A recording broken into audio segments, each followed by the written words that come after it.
Hello, Dodger faithful, and welcome to the Dodger Beat postgame show. I am your host, Alonso Sariñana. Um, Obviously, we don't know each other, so pleasure to meet you. For those of you that don't know me, which most of you don't, I worked in the Angel system for a long time and developed some relationships with some folks, not only at the Dodgers but several other organizations. Worked in the player development side and stuff like that. And now I'm here. Now I'm on this side. So glad to have you here with me and with us here at Dodger Beat. Great game by the Dodgers. Got a little tense there towards the end. Obviously, from start to finish, it was a little tense. It was a playoff game, right? But Walker Buehler going out there with 4 innings, 3 hits on 2 run runs and a couple walks, 8 Ks. Good, good line. Obviously, the one home run that was given up, but overall, Walker did the thing. Obviously, curious to see what happens with that blister. So we'll see kind of what happens. Julio Urias goes out there, does 3 innings, 5 Ks, 3 hits. That was the only kind of like the bummer with that line, but he went out there and did the thing.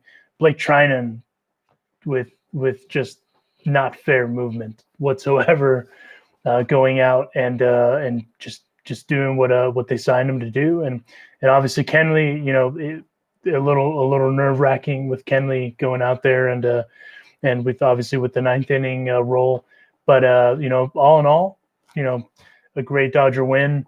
Obviously that's just the pitching side, but as we get into the hitting, Mookie Betts had a fantastic Dodger debut in the postseason, going out there and doing the thing with 2 hits, 1 RBI, the 1 strikeout. But all in all, Mookie doing Mookie things. Corey Seager is a bad man, in my opinion, my humble opinion. Just with that bomb to straightaway center, he's just having a hell of a time. And after that hip surgery, he's doing what he needs to do, and he's crushing it. So, all in all, solid game by these guys, and good times. Looks like we might be having some technical difficulties. So if you're seeing this and you're not hearing me, I apologize in advance.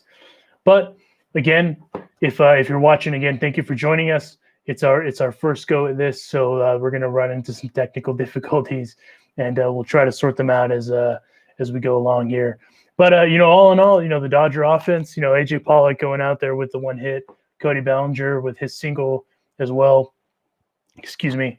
Chris Taylor with that single as well. They're getting going. I would have liked in the first inning personally, with Brent Suter giving up those 5 walks, because what's insane about that line is the entire season Brent gave up 5 walks, the entire season. So for him to do that in the first inning, obviously the Dodger lineup is as intimidating as they come. But for Brent to give up 5 walks in the first inning is, for a dude that gave up 5 in this shortened season, 5 walks the entire shortened season is preposterous. So for the Dodgers to have, unfortunately they left those guys on base, and it would have been nice for them to get it going and to pad the lineup, pad the score line. But they went out and did their job. And albeit, it got a little hasty and a little hairy there at the end, with Kenley missing his spots. We'll talk about that in a second. But Walker Buehler going out and doing what kind of what everyone expected him to do. Dave Roberts had talked about a 4 or 5 inning start, and he went out and did that. Obviously, the downside is he gave up that home run, and then there's obviously still the blister concerns. But we'll kind of see what they announce or what they talk about tomorrow. But all in all, it was I would say it was a pretty good game, aside from that 1 home run that was given up. And but Corey Seager, in my opinion, like I said, if you are just joining us and you didn't hear because of the technical difficulties, Corey Seager, in my opinion, is the dark horse to win the MVP. He won't win it, but he definitely obviously should be considered in that, just because of the line that he's had, especially after those injuries, coming back from Tommy John, coming back from all of that. But Seager crushed that ball. Straightaway center. I believe they said that in StatCast, that was the longest home run the entire year in Dodger Stadium, and they've hit some bombs at the Ravine. So for them to have gone out, did what they did, and get the one win, rad. We go on tomorrow, with Kershaw, and at the end of the day, the Dodgers did bang up Brent Suter, and they have it going. They just got to keep it going into tomorrow. It's nice to see Belly get that single, and AJ getting that single, CT3 getting that single. It was kind of a bummer that Justin didn't get going, Justin Turner, that is. But Max Muncy didn't get it going either. But all in all, top to bottom, definitely could have been worse. Especially considering that those runs that they got in the first inning were just from walks. And Mookie Betts, when you have Mookie Betts leading off your lineup, it doesn't matter who you are. Mookie going out and doing what he does and getting it to where we're at now, that's just a part of the game-changing part of having a guy like Mookie Betts in your lineup that you see there. So I'm curious to see what they do tomorrow, kind of to get it going. With obviously we're going to have Kershaw go tomorrow for the Dodgers, and Kershaw obviously has that monkey on his back that he's trying to get off. But all in all, it was a great game. From the pitching side, fantastic game. Just got to get that offense going so the offense can, obviously this is a potent offense. So cool thing about this stream, for all of you that are joining, thank you for joining us. Like I said, it's our inaugural stream. We're giving this a go. We're probably going to run into some glitches here and there because it's the first one. So, bear with us. But if you have any questions, if you have any comments about the game, the old bat line is open here on YouTube. Travis Couch, a friend of mine, guitar player for Scary Pool Party. You are correct. Seager smashed that ball into orbit, and thankfully he was able to pad that lead for us, get it going to where we didn't have to necessarily stress so much going into the ninth. I'm going to be honest though, like I mentioned a second ago, we would get back to Kenley. I am a little worried about Kenley Jansen just because his velocity is down, and he was missing his spots. Any pitcher, obviously, especially when you're a cutter fastball guy, for the most part, you do rely on your location, even if you're throwing 95. And it is worrisome to see that dude's velocity down. I am still hopeful that as the playoffs go along, because it's a shortened season, some guys, their motor gets a little longer to go. Walker Buehler is a notorious slow starter. That Kenley kind of gets that vibe going, because he's openly talked about it, that in this season, this shortened season, this pandemic season, mind you, that the lack of a crowd has affected the fact that he doesn't have that adrenaline going, and closers need to have that adrenaline. I totally understand that. So I'm curious to see kind of how that goes with Kenley. Kenley, not to knock him in any way, because dude had COVID, dude has heart problems. There's issues that we now know that are related to COVID, et cetera. They even mentioned that as well earlier in the season, that he was trying to get back on the mend because of COVID. I don't necessarily think that's a thing now. It's just a matter of some guys just don't trust their stuff. Some guys get in their own ways. It happens. We're human. It is what it is. Obviously, these guys are playing at a different level. But be that as it may, I am concerned about Kenley's velocity and his lack of hitting spots. So and the dude that I do think in this entire postseason, because I do expect the Dodgers to win this series, go to the next round, do what they need to do, right? The dude that I'm surprised didn't throw tonight, but at the same time I know why they didn't, is Gratterall. He was warming up, as someone mentions here on YouTube and on the chat, that he was warming up right after that walk. That's a dude that I think is going to play a major factor as well as Blake Treinen. So all in all, like I said, top to bottom, it wasn't a terrible pitching game as far as that went, aside from that dicey ninth inning.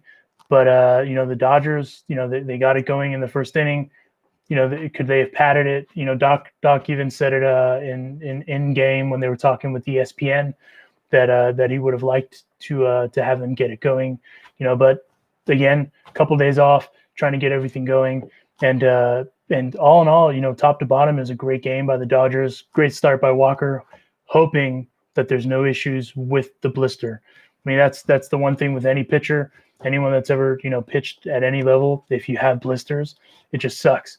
It's just the timing of it couldn't be any worse, but hopefully having a dude like Rich Hill, they talked about it in the broadcast, having a dude like Rich Hill who has notorious blister problems, kind of walk him through what he needs to do. Obviously the Dodgers train staff to get them where it needs to be.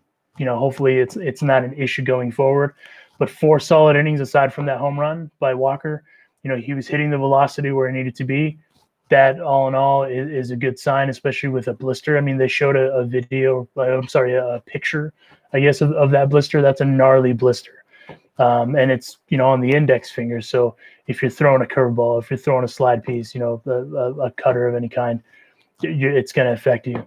But Julio Urias, give that dude all the props in the world. That dude went out and, after Walker came out, he went out and he did 3 innings on 3 hits, 5 Ks coming out of the pen when for the most part he had started the entire season. Aside from that, really the only issue was those issues with the Walker home run and getting the offense slowly going. But all in all, though, I think the Dodgers are kind of where they want it to be. They obviously in any playoff series, especially a shortened series, you want to get that first game right away. Doesn't matter if you're at home or away. You just want to get that first game. And if they can go out and do the same tomorrow, get Kershaw going, get the offense going, we'll be right where we need to be going into the NLDS. So I think, all in all, can't really complain a whole lot aside from, if you're going to nitpick the Kenley situation, I think a lot of people, not including myself, were a little nervous with Kenley going out. I was texting my cousin and he, he even said, I'm not ready for this. So, I think all in all, I think the Dodgers are where they need to be. It's just a matter of sorting out that situation. And I really do hope that Kenley just gets it going. Baseball players are players of, or creatures of habit rather, and getting a dude like Kenley going. Obviously, when Kenley's on and he's hitting those spots and you don't have to necessarily worry about walks in the 9th inning, home runs in the 9th inning with Kenley, and he's doing what he needs to do, then we don't have to worry about anything. So again, thank you guys for joining us. As far as going into to how this this thing is with Dodger Beat, thank you guys for the opportunity to have me on here. And as you guys know, if you follow them on Twitter, if you don't, please follow them at Dodgers Beat. They're super interactive. Roger, my colleague who runs this whole thing, give him all the props in the world because that's essentially a one-man show. So please follow Twitter, engage, do the thing. We're going to be here all postseason. Moving forward to tomorrow, I'm expecting Kershaw to do Kershaw things, if I'm honest with you. Someone just asked on here, what should we expect from Kershaw? Perfect segue. I expect him to do Kershaw things just because I think now, especially after what's happened with the Astros, as far as what's kind of transpired, we all know what's gone on with them. I'm fully expecting Kershaw to come out, full blown jaw face, just dropping the hammer, and he needs that if we're honest. I think he's going to need that going into this postseason to get that monkey, that proverbial monkey off of his back. Same, to be honest, same even with Cody Bellinger. I think Cody Bellinger kind of has that little bit of a proverbial monkey on his back too. The upside to having another upside to a guy like Mookie Betts is that dude takes a lot of pressure off your lineup, right? But at the same time, guys like Cody Bellinger, guys like Max Muncy, they definitely need to get it going. And I definitely think that Mookie is obviously leading, kind of leading the way, proverbially and in the lineup because he's leading off. But as far as that end of it goes, though, pitching wise, I fully expect Clayton Kershaw to come out and just drop the hammer. The Brewers, all the credit in the world. They are a good team. Even right now with the struggles, Christian Yelich, they're at the end. You could definitely tell that he was struggling just even with some of those swings because he swung at a pitch that was way out of the zone. Again, shortened season. It's an odd outlier of a season. Be that as it may, this is where we are, and we're trying to sort it out, right? I fully expect though Kershaw to come out and drop the hammer. And I obviously this is my first time on this channel, so I hadn't said this, in any other form. I expected today's game to be a Walker Buehler game as far as making sure that Walker goes out and does what he needs to do, keep the innings down in the bullpen, so that way tomorrow Kershaw can go out and essentially do the same thing. The only difference is Kershaw could realistically, if he can keep his pitch count down, that dude could go 9 innings. And especially against the Brewers team that's struggling as a collective, as far as the hitting goes, I could definitely see Kershaw going 6, 7 innings to get that monkey off his back. But I do expect him to go full jaw face, get us going to where we need to be, and then get, be done with the series and move on to the NLDS. So, I look forward to that. I'm super excited to see Kershaw, not have to obviously even have the stress of being the ace. I do think that's another big part of him going into tomorrow's game and going full jaw face. He doesn't have to have that extra added pressure of, hey, I'm the guy that has to start it off. Great question by I can't read that just because my screen is so small. Or a great comment rather. I do agree that they should be feasting on Brewer relief pitching. I was excited that we didn't see Josh Hader tonight. Josh Hader's a bad dude. Doesn't matter if the Brewers offense or them as a whole is struggling. They definitely should be feasting on that pitching. I can't remember. I think Sutter obviously did what he did, but Topa just has. It's not even fair. That dude's sinker. He's got a power sink. It's not fair. Like in the great story that dude was in independent ball less than a few months ago, and now he's throwing relief in a game. But Topa has bad. That's a bad dude. Like if I hadn't heard of him realistically up until a couple of weeks ago, and but that's a bad dude. Yardley.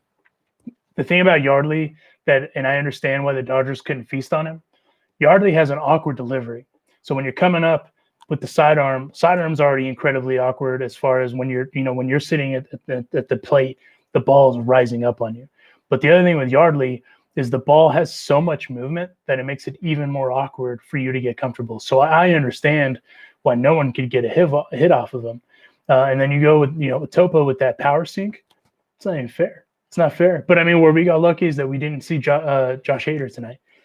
Hader, out of all those guys, is obviously the best reliever. If the guys that are hurt for the Brewers aren't hurt and we have them going game one, this very easily could have been a totally different outcome. So as far as kind of playing the odds, I'm happy with how this came out, even with the struggles that we ran into in the ninth there with Kenley, and even getting the offense going. So it's best case scenario, but that's where I think tomorrow the Dodgers obviously now, okay, we've seen these guys. We now know kind of what to expect. That's why, again, I think Clayton Kershaw's going to drop the hammer. So all in all, great first game. Great start to the wild card. The Lakers won. I mean, so, great day in LA, a wild day in baseball. Just overall, just a wild day. The Yankees, go out and do what they did. Obviously, the Houston Astros, garbage, but when the Twins lose 18 straight playoff games, here we are. Miami, who's very easily probably going to beat the Cubs in that series, didn't expect that. And unfortunately, Trevor Bauer goes out and does the stuff that he does, but they can't get that win. So weird day in baseball, but also a great day just because we have the finals in the NBA and we have postseason baseball. So good times. But I'm curious. I'm super curious to see tomorrow how everything goes. Obviously we have Clayton Kershaw, on the bump. So super curious to see how that goes. I'm also curious to see if Ryan Braun plays. He got hurt in the I think the fifth inning. He awkwardly hit the wall. So that'll be kind of an interesting storyline going into tomorrow. Obviously he hasn't been doing great offensively, but it's Ryan Braun. That dude is one of the better postseason hitters that we've seen in a long time. I think he's hitting 336 in the postseason. So that's nothing to scoff at as far as that goes. So again, tomorrow's I know the Brewers are saying that right now in their clubhouse. Tomorrow's another day. Let's go out and do the thing. And someone made a comment here in the chat that Woodruff's been pitching really good in September. He has. In the last I think 7 days, last 7 days, he's thrown 80 innings, has 10 Ks, only given up 0 runs. So it's one of those things where, sorry if that audio played, so we don't get shut down by YouTube. I had to pause it real quick. And he's got 1 start in the last 7 days.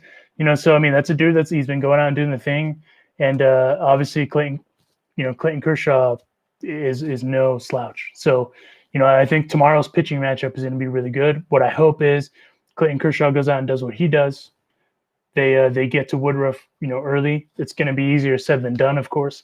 But if they can go out and pad it, kind of like how they did today, any way that they can, whether it's walks, whether it's singles, doubles, whatever the case may be, get 3 to 4 runs, give Kershaw that pad, so Kershaw can just go out and do what he does, because his whole thing is efficiency. In his mind, if he can go out and throw a 15-pitch inning, then he's doing what he needs to do. So that's where I think it's going to be important that the Dodgers get after Woodruff, right away and early, kind of like how they did today with Sutter, and get those guys uncomfortable and get it going. So again, all in all, great day today. Lakers take the 1-0, and the Dodgers take the 1-0, and here we are going into tomorrow where the Dodgers could end it. So again, thank you guys for joining us on this first run of this. I apologize if you joined this and it was a little awkward. Like I said, we're trying to figure out some of the technical things with it. But all in all, please follow at Dodgers Beat on Twitter and Instagram, and we'll be here all postseason. I appreciate you guys sending the comments out on the chat. So we'll see you all again tomorrow. Stay safe. Wear a mask. Don't sneeze on people. Go Dodgers.